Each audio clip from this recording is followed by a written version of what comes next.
I'll tell this mystery. It's really, it holds the mystery of the end times. Because what is the Jubilee? It's that everything has to return to where it was before.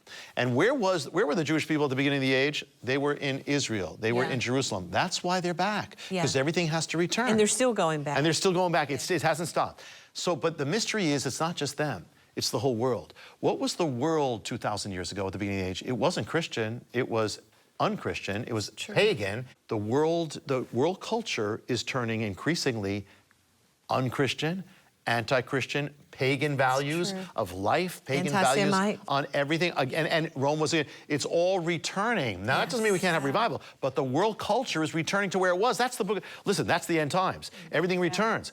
But here's the good thing. And behind that same door, it's a mouthful. The chapter is called The Stained Glass Metamorphosis, and that is a simple way of saying that the church, you know, has also gotten away from where it was. You know, 2,000 years ago, the church wasn't culture, wasn't comfortable, wasn't rich. The church was radical. It was Book of Acts, radical, revolutionary. It was joined to its Jewish roots. It was overcoming the world. It was spirit-filled, and it was persecuted, but it was more powerful than. Well, what is saying? God is saying, you know, many fall away, but you who stand. God is saying, this is the time of your return. You are to return to the book of Acts. You are to be the disciple, the apostle, the on fire, radical, revolutionary, all out as they were, because as the dark gets darker, the lights get brighter. So we're watching it all come together at once.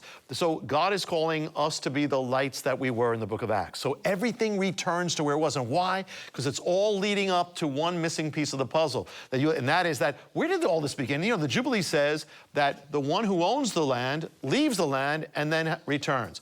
Well, this all began, it wasn't the Jewish people who first left Jerusalem, it was somebody else. It was Messiah. His feet left the Mount of Olives. It all begins there. The whole age then leaves Jerusalem. He's coming back. And so if they are returning, like reverse it, play it back in reverse. So then they left, so now they come back first. They're returning, and everything's returning because someone else is returning. The king is coming back to the kingdom. And when he comes back to the king, his feet will stand, and then the lion will lay down with the lamb, and then there will be Jubilee, because then it's all back together, Jubilee.